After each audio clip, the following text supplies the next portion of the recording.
So yeah, here are my predictions for UFC 226. I'm going to talk about 4 fights, which are the most interesting for me, which I think I'll go into detail with the most, and this is with the fighters that I know the most about. So yeah, first fight, Chiesa versus Pettis. Personally, I think Pettis is going to win. Pettis has a lot more experience fighting the best competition, you know. He's fought Benson Henderson, Clay Guida, Jeremy Stevens, Donald Cerrone. He fought Benson Henderson again. Gilbert Melendez, he fought RDA, Eddie Alvarez, Edson Barboza, Charles Oliveira, Max Holloway, Jim Miller, and Justin Poirier. You know, that is a long list of people. They're all very, very good. And he hasn't won all of them. In fact, he has lost quite a few against the top competition. But the thing is, he's fought them and it's given him the experience. Chiesa, you know, he's fought Kevin Lee and lost to the Kevin Lee's the only really big person he's fought. And obviously, he fought Jorge Masvidal as well, actually, which I forgot about. But he lost that as well. So, yeah. Pettis has the experience. Obviously, Kiesa's very tall, so towers over him, has the presence. And the reach isn't too different, so I think Kiesa's got like 3-inch reach advantage, I don't know. So yeah, I think Pettis is going to win that one. Probably, I don't know, a late TKO or something, probably third round TKO. Now on to Lewis versus Ngannou. And yeah, pretty good fight. It's just like, I don't know, a real 50-50. I'm trying to think about it, to be honest. It's just very hard because they're both heavy hitters. They're both just mainly stand-up guys. And they're both known for knocking people out. It's just such a hard one. They're so alike, but Ngannou, he's finished two of the best ever. Arlovski, who's really experienced. He just tagged Arlovski a bit, and Arlovski just went out cold completely. And then that knockout of Overeem is probably like the craziest knockout ever, apart from when Henderson knocked out Bisping. I'd say that looked absolutely awful when he did what he did to Alistair Overeem. His head just went slung back as well in the first round. It's just horrible stuff, you know. Ngannou is just such a beast, but at the same time, Lewis is such a beast. But a part of me just want Lewis to win because, you know, check out Lewis's Instagram because it's so funny. And Lewis just seems like a laid-back, cool bloke. And he's done it longer, so I've followed him longer, obviously. Ngannou, he hasn't been in the UFC as long as Lewis has. So, yeah. But personally, my heart says Lewis is going to win, but my mind says Ngannou is going to win. So I'm going to go with Ngannou to win by probably, I don't know, first round KO.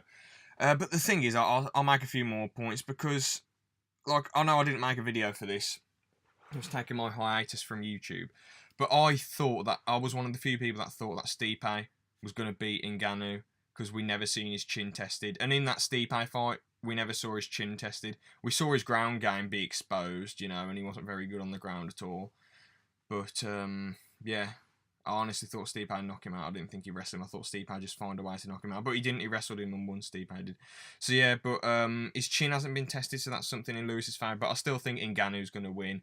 I think he'll knock him out. That's just how I feel, you know. I mean, I said about what he did to Arlovski and Overeem, but look at what he did to Curtis Blades. Tagged him a bit and just completely messed up his eye, you know, crazy. So, yeah. My next prediction is for Holloway and Ortega. Now, they're both very, very good fighters, and I respect and like both of them. I think they're really cool. They're sick people. They're just beasts. Yeah, again, a very hard one. You know, Max Holloway has gone through so many people. I mean, he fought Aldo twice, you know, it's just insane. And he's had some real brawls as well. He hasn't had it easy coming up. And remember, he's only 26, but at the same time, Ortega's only 26. With a lot of Max's wins, it's either decisions or TKOs. And with Ortega's wins, Ortega's proved, you know, with his crazy air submission of Cub Swanson and his knockout of Frankie Edgar, is that he can do it all. He can do every single thing. He's got the amazing groundwork and amazing stand-up, you know. And also he's undefeated as well, you know. So as Ortega's got more ways to win, I'm going to have to go for Ortega, but I want Holloway to win because he's worked so hard for this. And it is hard to believe that Holloway will just, you know, he's not going to lie down and give it up, you know. But Ortega, I just feel he's too good. He's got the ground game and the stand-up. So, yeah. Now on to the super fight, the main event. DC versus Stipe Miocic, and personally, I think both these guys are some of the best MMA fighters ever in history. Look at Stipe, look at the path he's gone through, look at the amount of people he's taken on. He's defended the title more times than Cain Velasquez did, than any heavyweight champion has ever done before. And no one thought he could win half of his fights, but he just came in there and proved them wrong. The UFC haven't marketed him that well, to be honest with you. They're more bothered about marketing other people. But Stipe, he comes in, he's humble, he's cool, he's sound. But the mind games, they don't mess with him. He's just too good for that. Like I say, he goes in there, proves everyone wrong. And, you know, he's just a fireman from Cleveland at the end of the day. Just a beast, just a relatable, down-to-earth everyman. And he's one of my favourite fighters ever. And I've always picked him to win for a while now, actually. And, yeah, the only ones he's lost was to JDS on a points decision, and he came back and knocked him out. And he also lost to Stefan Struve, and, you know, yeah, he lost to Stefan Struve, but Stipe's done way better than Struve in the long run. Now on to DC. If it wasn't for the John Jones losses, and it's argued that the first one wasn't legitimate, and obviously the second one, well, you know what happened, John Jones steroids. I'm not going to go into that, but yeah, if it wasn't for those losses, DC would be regarded a lot more higher than he is now in the hierarchy of the greatest of all time. But even with the Jones losses, I still think he's great. You know, look what he did to Rumble. He's undefeated at heavyweight. You know, he chucked around a bunch of guys. He just threw them all around. People like Josh Barnett and Frank Mir. You know, he's just very, very good at what he does. He's a very good wrestler. He's a decent boxer. And both these guys are wrestlers and boxers, you know. That's what they mainly specialise in. Even DC said, oh, it would be harder if I took on someone like Luke Rockhold or whatever. Or a John Jones who can kick. But yeah, the thing is, though, like I say, I think Stipe is going to win this probably 4th round, 5th round TKO, I reckon. Because even the DC can take a lot of punches, and the only thing that's ever led up to finishing him was that kick that John Jones did to his head.